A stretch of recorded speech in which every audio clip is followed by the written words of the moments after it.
We're talking about Foucault's great 1966 book, The Order of Things, where he accounts for the cultural codes that governed knowledge, according to him, in Europe from about the 15th to the 19th, into the 15th to the beginning of the 19th century, which he calls episteme. There was an episteme of resemblance in the beginning, and now we've moved on to the middle of this period where he said the episteme was representation. Now, he doesn't even try to analyze every field of knowledge that existed in Europe during these 2 centuries when representation was the episteme. He limits himself to 3 fields that he identifies as dealing with complex phenomena and as having in common arranging knowledge in tables or doing taxonomies. They are general grammar, natural history, and the theory of wealth. They're the predecessors, respectively, of philology, biology, and political economy, or economics. Now, the members of this latter trio could not exist yet because the logical and historical conditions, and here logical and historical tend to mean the same thing for Foucault, since there has to be an historical development for a certain logic to be possible. The possibility of existence of economics, biology, and philology had not yet been established. There couldn't be any biology because the concept of life that we discussed last time wasn't ready yet. So the articulation of the historical material that Foucault places under the rubric of the representation episteme depends on finding similarities among naming things. So he's going to find that grammar, the predecessor of biology and the predecessor of economics, all name things, classify things. So we're going to classify species of animals and plants in what was then called natural history. We're going to exchange goods for money in the theory of wealth. And in grammar, we're going to do names, naming things. So all 3 of these, naming, classifying, and exchanging, count as representing.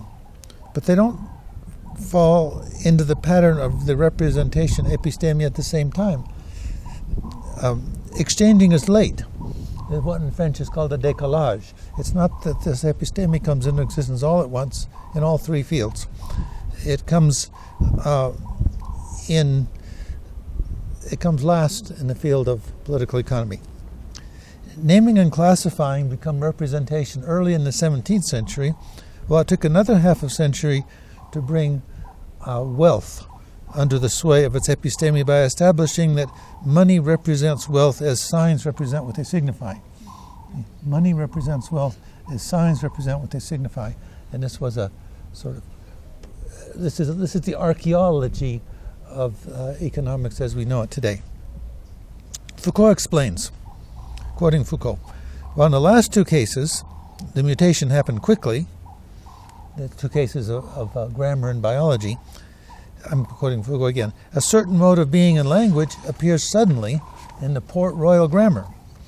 A certain mode of natural individuals manifests itself almost immediately. On the other hand, the mode of being of money and wealth, because it was connected with the whole praxis, the whole set of institutions, had an index of what Foucault calls historical stickiness, viscosité historique.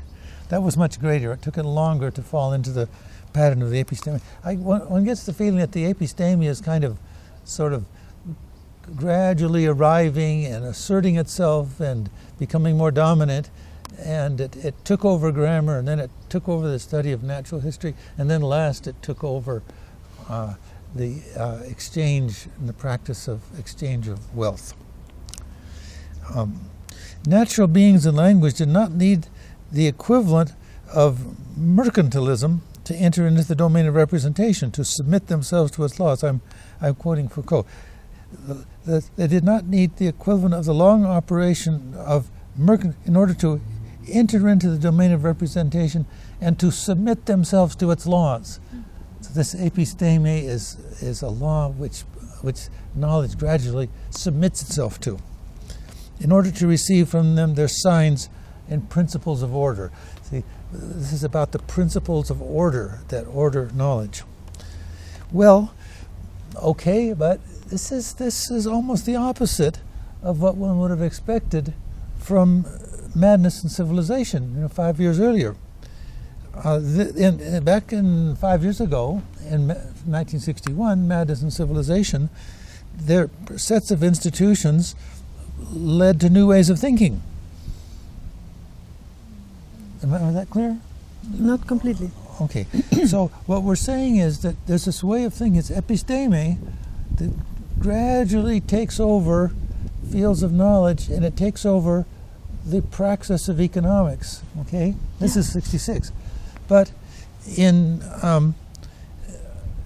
Madness and Civilization, 5 years earlier, it was the other way around. The internment in asylums was the historical condition of the possibility for the concept of insanity. So the concept was the result of the great enclosure that was decreed by the king. So these historical events are sort of determining concepts. But there's an about face. Now it's the concepts that are gradually asserting themselves and taking over fields of knowledge. So the cultural codes are becoming dominant. Right. So he's making it very clear that he is not an historical materialist, that he's constructing something quite consciously as a critique of JeanPaul Sartre and his phenomenological Marxism. So in the order of things, institutions resist the rise of the rule of representation. But in the end, their resistance collapses, and they submit to the requirements of the ruling episteme. This about face was one reason why Louis Althusser, Foucault's teacher and friend, approved of Madness and Civilization, but did not approve of the order of things. The earlier book was close to structuralist historical materialism. The latter was close to idealism, or in Althusser's terminology, expressive causality. So my opinion is that Foucault was partly right both times, but not entirely right either time. That is not right in the sense of being perfectly accurate or encyclopedically complete, but philosophically right in suggesting different sorts of causal explanations for the various phenomena he describes in his various works. So it's true that institutions and practices have causal powers, but speech acts have causal powers. So me, following my teacher Ram Hare, the lecturer in philosophy of science at Oxford, we can find causal powers of different kinds. There's a plurality of causal powers in the world, and he was talking about one kind in 1961 and another kind in 1966. Rules have causal powers. Stories and ways of thinking growing out of stories have causal powers.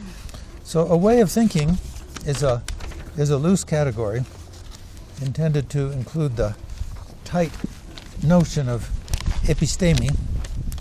And once it gets rolling, once a way of thinking gets rolling, it can indeed spread just because of its own momentum and in spite of institutional resistance.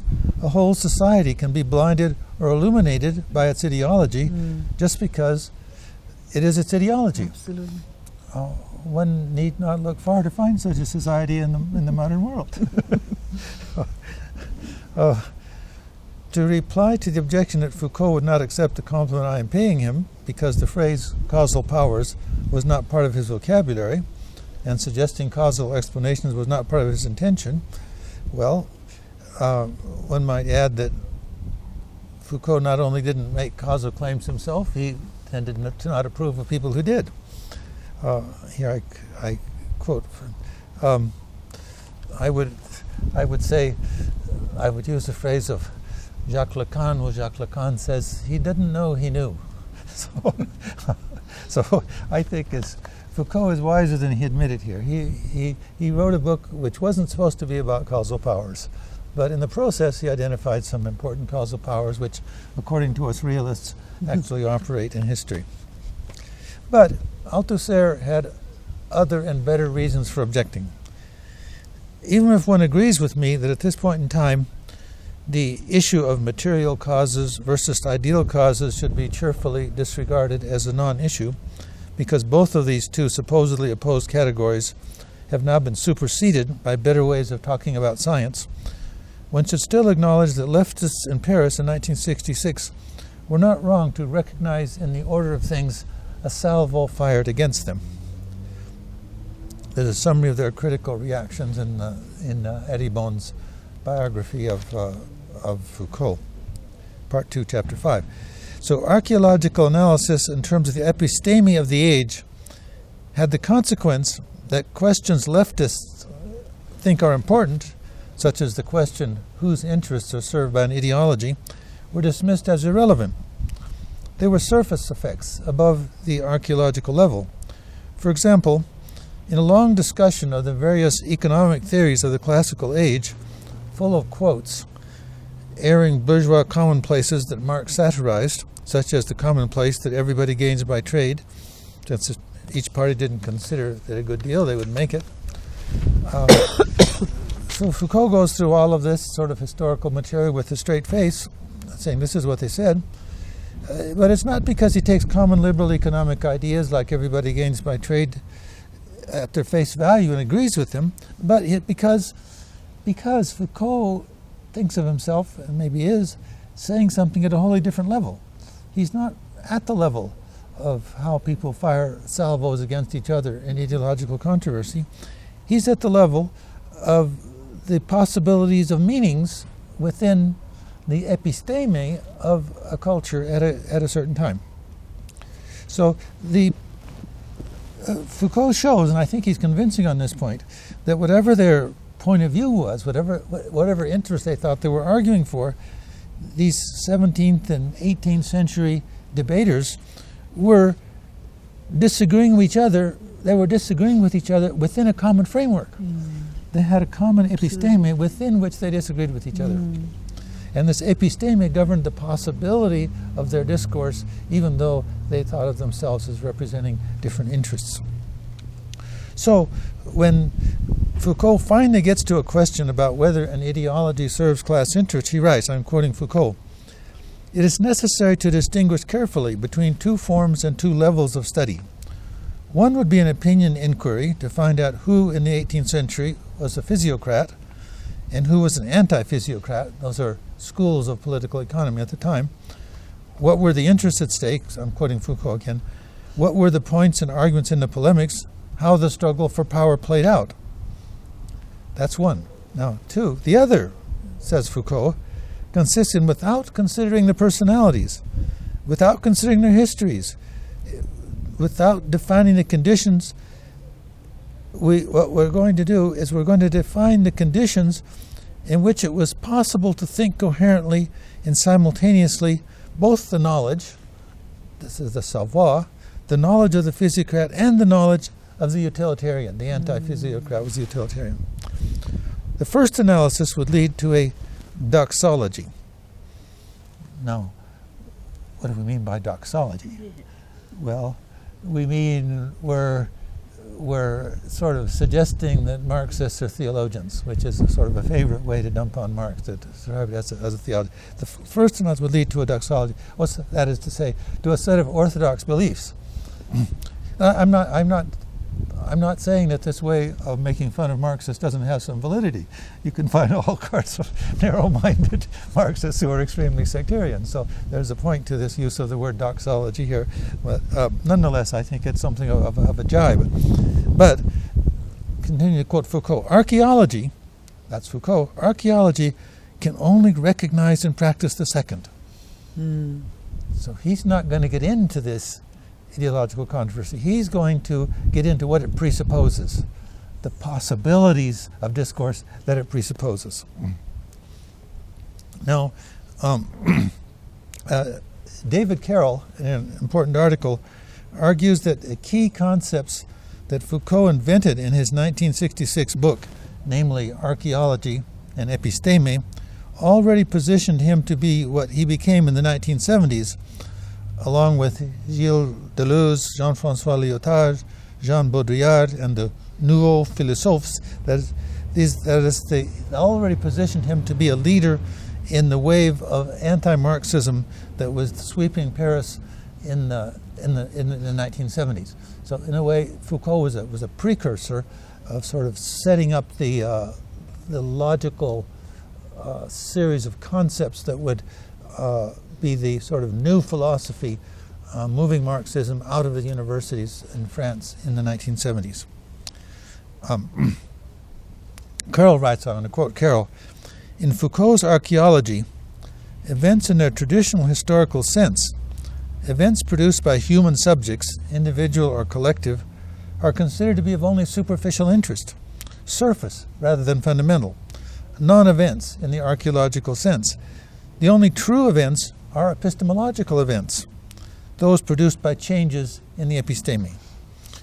So time and again, I'm still quoting Carroll, Foucault archaeologists will judge changes in historical, philosophical, political, scientific, and literary positions to be inconsequential, not by denying their existence, but rather their pertinence and their status. The differences between Marx and Ricardo, for example, are inconsequential because they do not affect the episteme. I mean, Marx thought that he was writing the ideology of the working class, and Ricardo was clearly writing the ideology of the commercial class, and consciously opposing the interests of the landowners, but that's inconsequential. They were the same because they used the same episteme. Their basic way of thinking was the same. In fact, toward the end of the book, Foucault says this really is nothing about Marx. He says, well, there was this new way of thinking about economics, and it was Ricardo's way of seeing the deep underlying structure of things, to which Marx was but a footnote. Wow. In other words, says Carroll, Marxism is a non-event. For JeanPaul Sartre, it was clear that the purpose of the order of things was to undermine Marxism, and that its way of achieving its purpose was to remove from history any reference to the dynamic forces that shaped it. In an interview shortly after its publication, he said, now I'm quoting JeanPaul Sartre, what Foucault has presented us with, as Kant has rightly seen, is a geology, a series of successive layers that form the underlying soil. Each of these layers defines the conditions of possibility of a certain type of thought that has triumphed during a certain period. But Foucault does not say what would be most interesting, namely, how each thought system is constructed starting with certain conditions, nor how people pass from one thought system to another. For that, it would be necessary to make reference to the role of praxis, therefore of history, and that is precisely what he refuses to do. Certainly, his perspective remains historical. He distinguishes epochs before and after, but he replaces the cinema with the magic lantern, movement with a series of immobilities. That's Sartre commenting on Foucault. But the waves of anti-Marxism, in which Foucault was a participant, can also be viewed, and I view them that way, together with the rise of neoliberalism, more as effects than as causes of the breakdown of social democracy. You can read all about this in my book with Joanna Swanger, The Dilemmas of Social Democracies, which in turn can be viewed as the breakdown of social democracy can be viewed as due to its inability to escape from the systemic imperatives of capitalism. Now, I'm looking for ways to build a culture of solidarity, to build strong and efficient public sectors so that between them they can weaken the power of capital to dictate the terms of the social contract. That is to say, so that between them, that is between the increasing role of civil society and an effective reinvention of government, we can somehow develop a partnership with capital that is more of a partnership, inclusion, instead of simply having to bow to the dictates of capital, which is not I don't mean literally the dictates of people who are capitalists, but I mean the way the system works, that we simply have to maintain investor confidence at all costs because that's the only way anything can possibly work. I think that's what we need to do to make the world move forward. So that way, in this sort of revised social democracy that Johannes Swanger and I propose, we will decrease the dependence of all of society, of ordinary people for jobs, of governments for tax revenue, on compliance with the requirements of a regime of accumulation. So the crisis of authority, so we're going to put the crisis of authority sort of in the context of the necessary transition of how we sort of transcend economics as we know it, can be viewed, even at the pre-political levels of families and classrooms, as the crisis of a society that does not know how to organize social and economic democracy and needs to learn, as we have to learn from Catherine, from indigenous knowledge systems, we have to learn from a broader viewpoint in order to solve our problems. And given that we can't, we have a crisis of authority. Well, that's what Foucault is about. Foucault is about the crisis of authority. So to relate this text written by Foucault in 1966 to the discussion of these larger issues, and to append some nuances to the rather harsh judgment about it made by David Carroll and by JeanPaul Sartre, in the process I want to acknowledge that Foucault have some valid points to make against obnoxious forms of Marxism. But to sort of get to that, I need first to say something about Foucault handles the next transition. I remember that we've been talking about these middle 2 centuries when representation is the episteme. But modernity hasn't started yet. Modernity starts about the end of the 18th century with the French Revolution, the beginning of the 19th century with the consolidation of the human sciences. So how does Foucault handle this transition from the episteme of representation to the episteme of modernity, which is supposed to have happened, according to Foucault, between 1775 and 1825.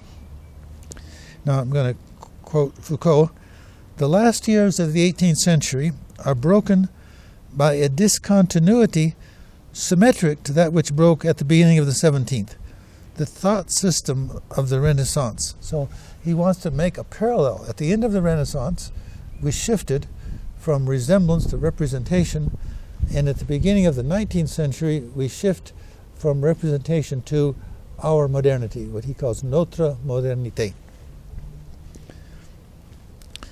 Now, I use the term how he handles it because Foucault does not explain why there was a sea change in fundamental cultural codes around 1800. Well, he doesn't explain why in the sense of saying anything about the causes that produced it. Well, of course, he's not going to talk about the causes that produce. He's not talking about causes. He's talking at an archaeological level, which is supposed to be prior to talking about causes. So what does he do? Okay, he says,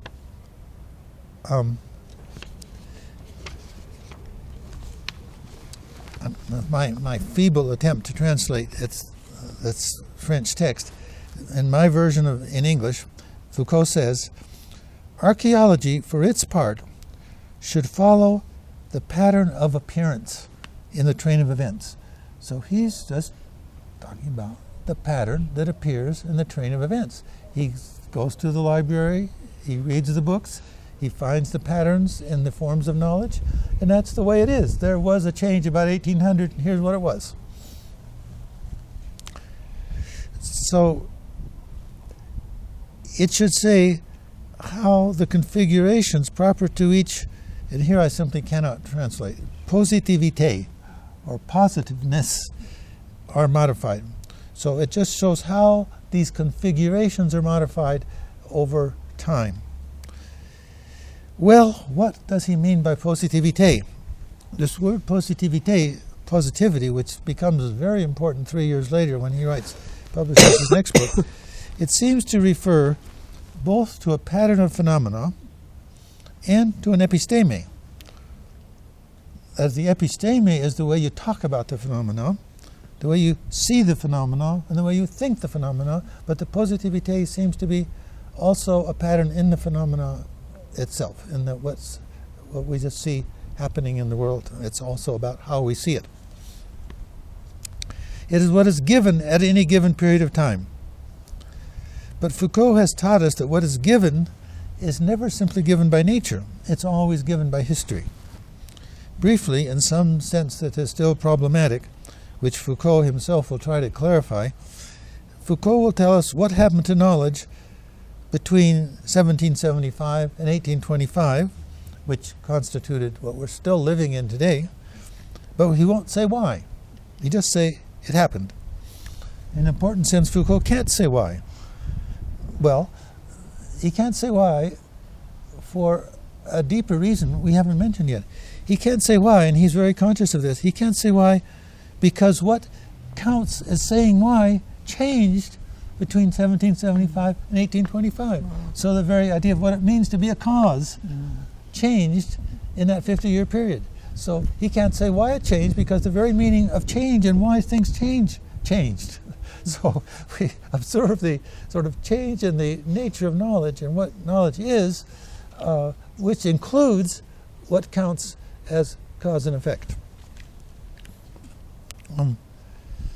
This was a prime example of what Foucault calls, here I'm quoting Foucault, the perpetual oscillation which makes the human sciences always contested from the outside by their own history. So the human sciences are always contested from outside themselves by their own history. Now, Foucault justifies his claim that why ever there was a general epistemic mutation around 1800 referring to three specific fields. First, as already mentioned, was biology. We've already had a little discussion about biology. Biology became possible. It wasn't possible before because the classification of living species switched to being based on the functions performed by their vital systems. So when he was in Uppsala in Sweden, he studied the library of Linnaeus, the great Swedish, what was he, a botanist? But he was not yet a biologist because he was just classifying. Biology wasn't possible until life became possible, and life became possible when vital systems were understood in terms of their functions. And that was part of our modernity, to start thinking about biology that way.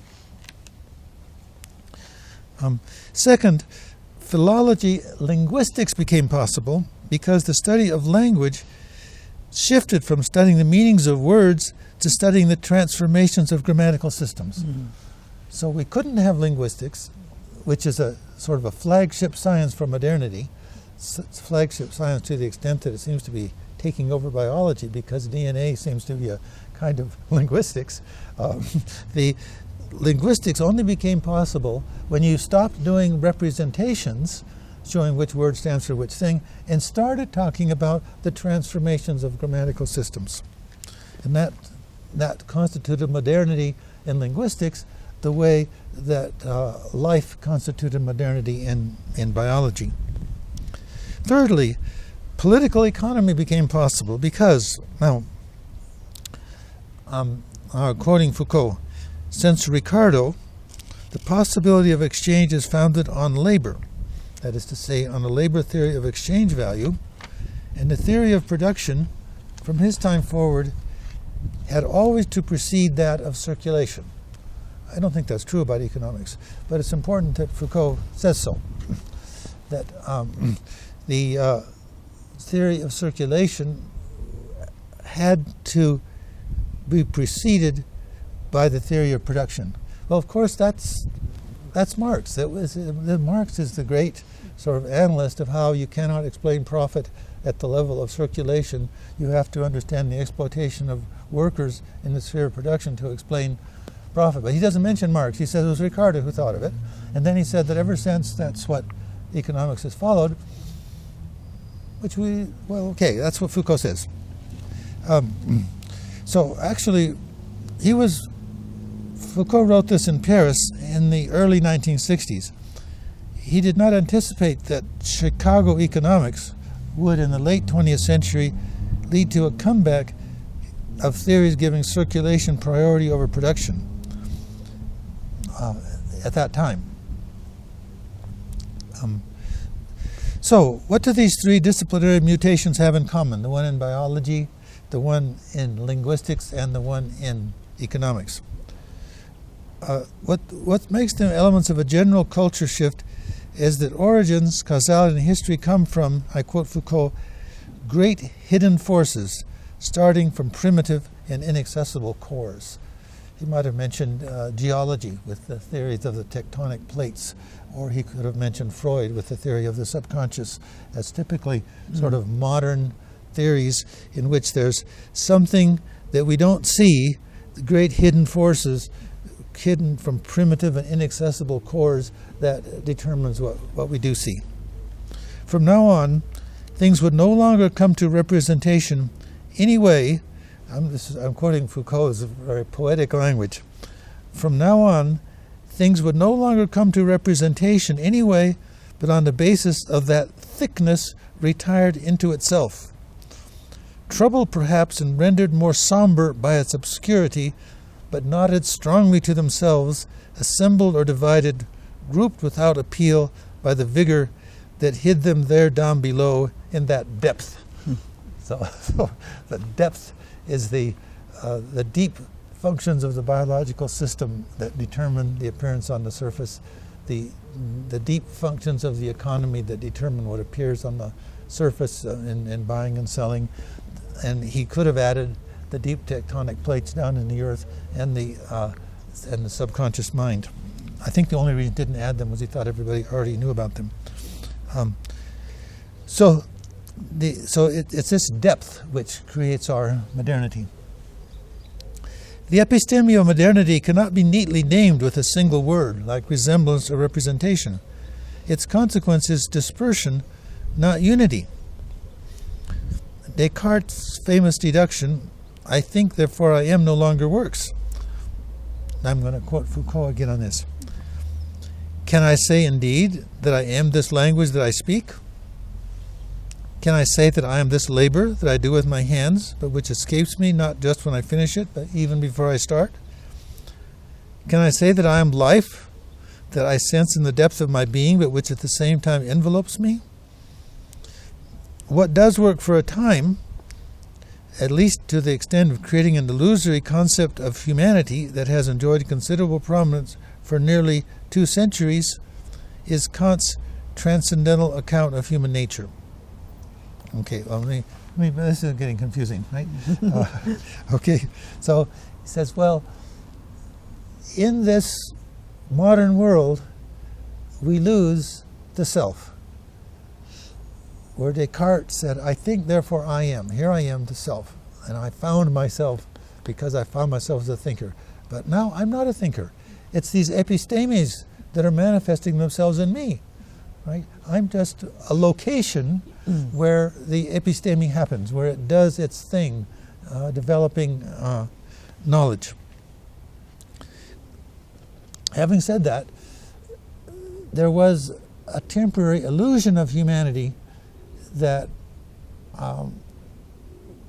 Foucault identifies with Kant. In Kant's notion of humanity, which he calls l'homme, that is the man, or man.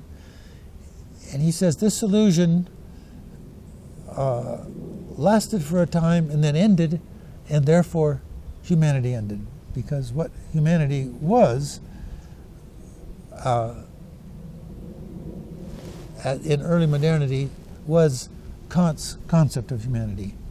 And it lasted from the time of Kant until the time of Nietzsche, when Nietzsche deconstructed it and it ended. Well, let me go into that in a little more detail. Now, remember, this is a real turnaround for Foucault, because remember, Foucault was the great humanist. He attacked positivist psychology for denying humanity, and now he's turning out to be the great anti-humanist, and he'll continue as an anti-humanist for some years. So. Now, Kant said, I'm quoting Foucault saying what Kant said. According to Kant, the subject, to the extent that he is reasonable, gives himself his own law, which is the universal law, both with respect to morals and with respect to general truths. I'm still quoting Foucault. The human is thus defined, in other words, defined by Kant.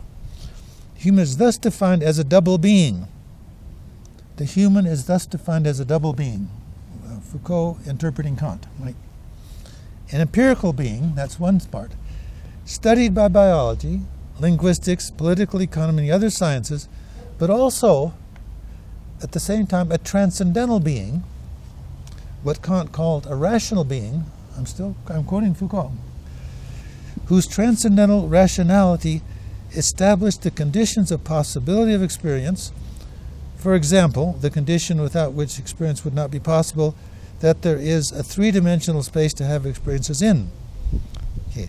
So the threshold of our modernity is not located at the moment when one decided to apply objective methods to the study of man, but rather on the day when there was constituted a dual empirical transcendental being, and it was decided to call it humanity. So the modernity began, strictly speaking, when the concept of humanity was invented by Kant. Or I can't believe he thinks Kant did this single-handedly. I think it's clear that he was the culmination of a series of intellectual processes, and he stated more clearly and logically what other people have been groping for. But anyway, he, at least at the end of the order of things, it's as if Kant single-handedly invented modernity by inventing humanity.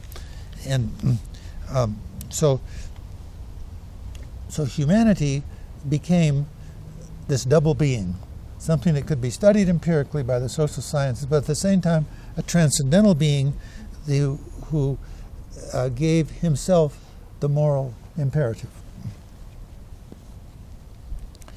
So what has at this point, Foucault's rejection of Marxism becomes explicit. It's been kind of hovering in the wings throughout his entire career, but now in the very last pages of Foucault's order of things, he says, Marx sucks.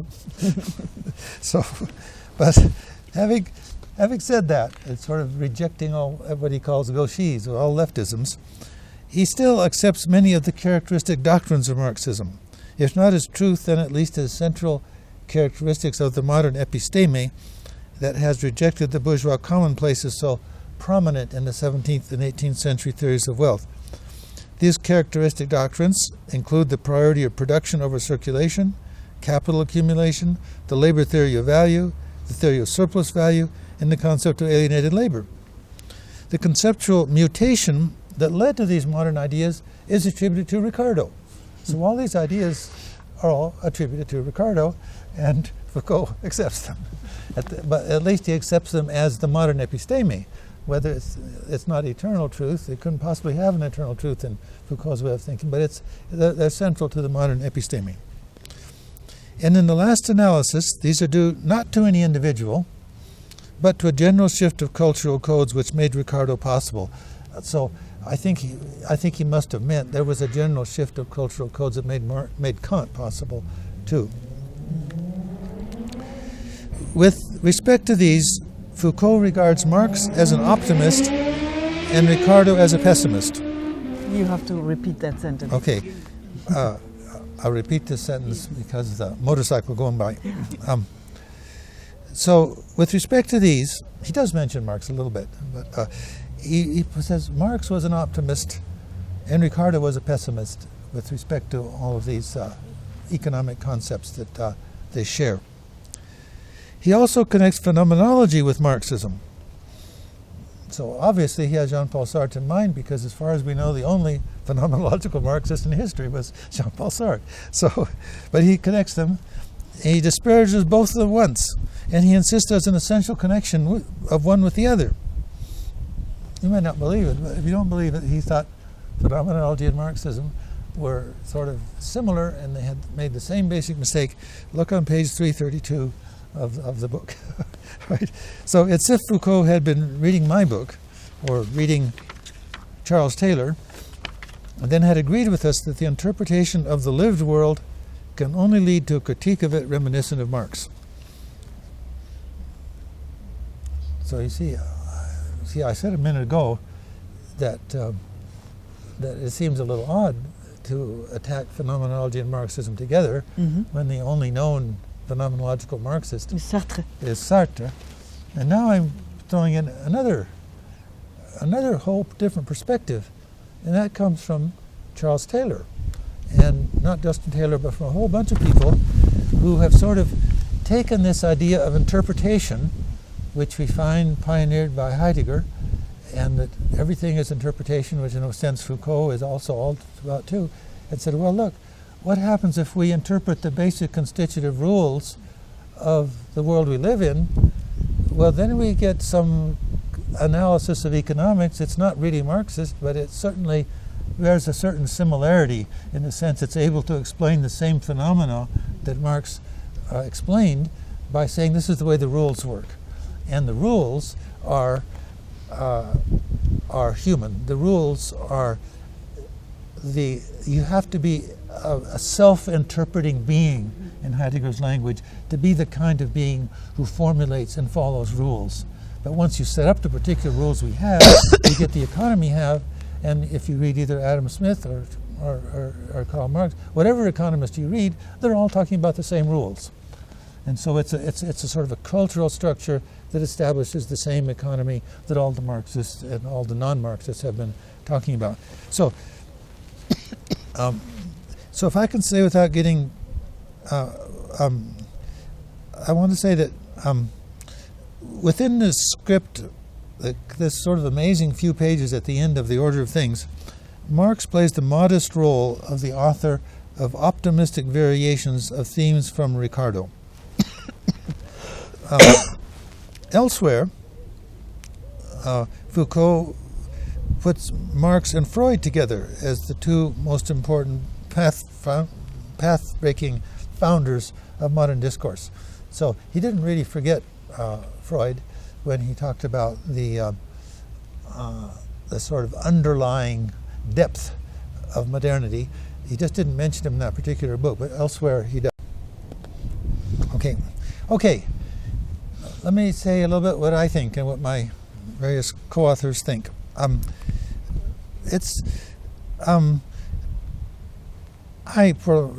don't agree for 1 minute that humanity is a double being, at once empirical and transcendental, that was born at the time of modernity, at the time of Kant and the French Revolution, and whose short life ended when Nietzsche made it clear that the death of God entailed the death of man.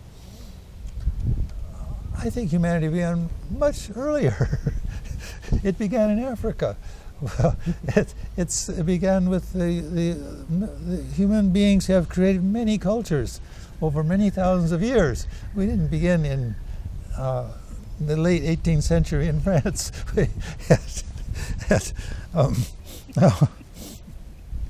Now I want to quote, having said that, I want to quote some lines from Foucault where he sums up his view in rather famous words. Foucault says, now that humanity is dead, whose posthumous ghosts still walk the earth in the form of the bogus doctrines which he calls gauche et gauchis, which means left and leftist, that the honest philosopher can only oppose with a silent philosophical laugh. So, he hated people, for example, Albert Camus, Antoine de Saint-Exupéry, all of these people who sort of talk about the seriousness of being human. These are just laughable because this myth of humanity was destroyed by Nietzsche, it was composed by Kant, and it hasn't revived since. So they're just charlatans at this point.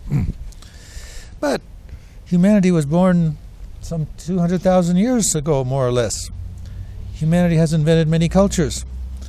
Most of human culture has not been in Europe in the 18th century. It's mostly been at some different time, a different place, both a different time and a different place. it was not really, most of humanity doesn't really participate in Europe between 1650 and 1966, whose ways of knowing are charted in the order of things. Nevertheless, Foucault makes some valid points, and when he steals the concept of humanity, he's only copying the imperialism his analysis dissolves. When Kant wrote that it's a categorical imperative to treat humanity never as a means, but always as an end in itself, he really did mean by humanity the dual being, at once empirical and transcendental, that Foucault identifies as humanity. So he's accurate as a Kant scholar.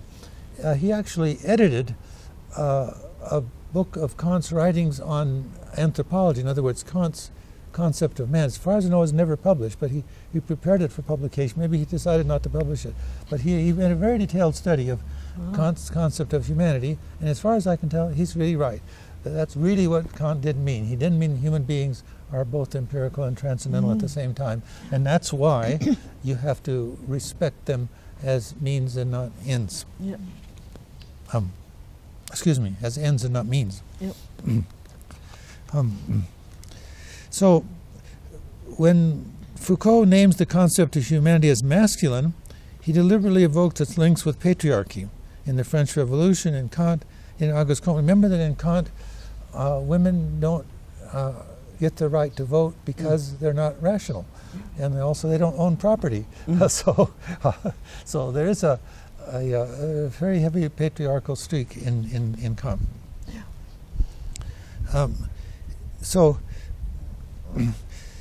this network of meanings that Foucault calls l'homme or humanity really was invented when Foucault says it was, and it has the precursors Foucault notes.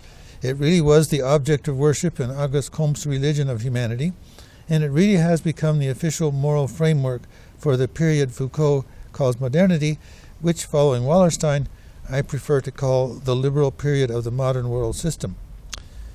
So Kant crystallized the ideas of humanity typical of his time and characteristic of the French Revolution. He has many followers, most of whom have not read him, and a point Foucault does not make but could have made, the other characteristic ethical theories of liberal culture, such as utilitarianism, differ from Kant very little in their practical conclusions and in what Foucault would call their archaeological basis. Even people in modern times who have no philosophy at all usually have modern common sense, and it's precisely modern common sense, the moral and legal framework of a commercial society, that Kant brilliantly rationalized with a logical elegance superior to that of the other early modern philosophers who were offering similar rationales for the same institutions. So Kant's concepts of human dignity and respect for persons are explicitly included in the United Nations Charter and in many international declarations of human rights. They are in several national constitutions. Foucault is right, and also in a sense he does not. So Foucault is right in the sense this is what Kant said, but he's wrong to say it's dead. It's very much alive. Right. It's very much part of the world we live in. Foucault is also right in a sense he does not himself make explicit that humanity is the juridical subject, or l'homme, Kant's concept of man, is the juridical subject of a world physically organized by commodity exchange and capital accumulation. So humanity, as Foucault describes it, fits its ethical and legal paradigm. So that's my... Thank you. Thank you.